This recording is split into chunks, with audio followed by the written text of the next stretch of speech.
আসসালামু আলাইকুম বন্ধুরা, আপনারা সবাই কেমন আছেন? যার যার অবস্থান থেকে ভালো আছেন।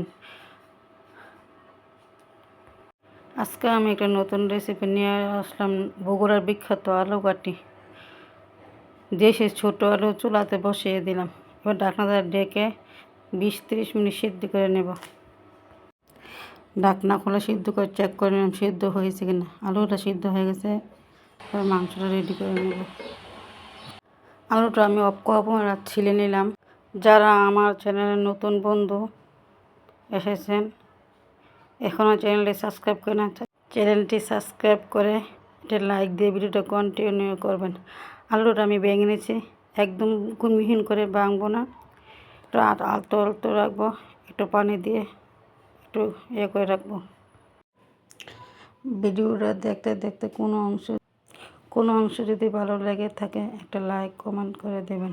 এবার চুলাতে প্যান বসে দিয়ে দিলাম তেল, দিয়ে দিলাম তেজপাতা, 4-5টা গোলমরিচ, 4-5টা লবঙ্গ, দারচিনি, এলাচ। এবার একটু নেড়ে চেড়ে দিয়ে দিব পেঁয়াজ কুচি। পেঁয়াজটা ভালোভাবে নেড়ে চেড়ে একটু ভেজে নেব। পেঁয়াজটা ভাজা হয়েছে, একটু দিয়ে দিলাম কাঁচামরিচ। এবার দিয়ে দেবো আদা রসুনটা 1-2 মিনিট ভেজে নেব যেন কাঁচা গন্ধ চলে যায়। এবার দিয়ে দেবো হলুদ গুঁড়া, মরিচ গুঁড়া, ধনিয়ার গুঁড়া, জিরার গুঁড়া, স্বাদ মতো লবণ।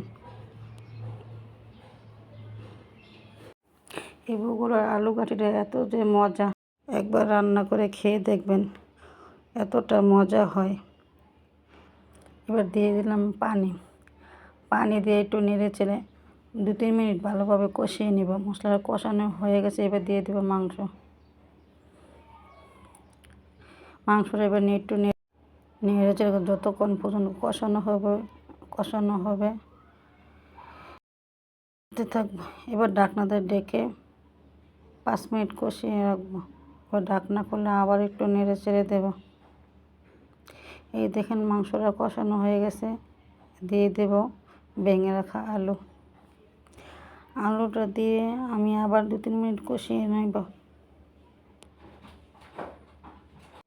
দেখেন তরকারি কালারটা কতটা সুন্দর হয়েছে, খেতে হবে দুর্দান্ত। ভালোভাবে নেড়ে চেড়ে দেবে, তলায় যদি লেগে না যায়। এবার দিয়ে দেব পানিটা দিয়ে আলতোভাবে একটু নেড়ে চেড়ে দেবো। এবার ঢাকনা দিয়ে ঢেকে দেব। ঢাকনা খুললে আবার একটু নেড়ে চেড়ে দেব। আপনার ঢাকনা দিয়ে 10 মিনিট সিদ্ধ করে নেব। এভাবে রান্না করে দেখেন, ছোটো বড়ো সবাই পছন্দ করুন। রান্না হয়ে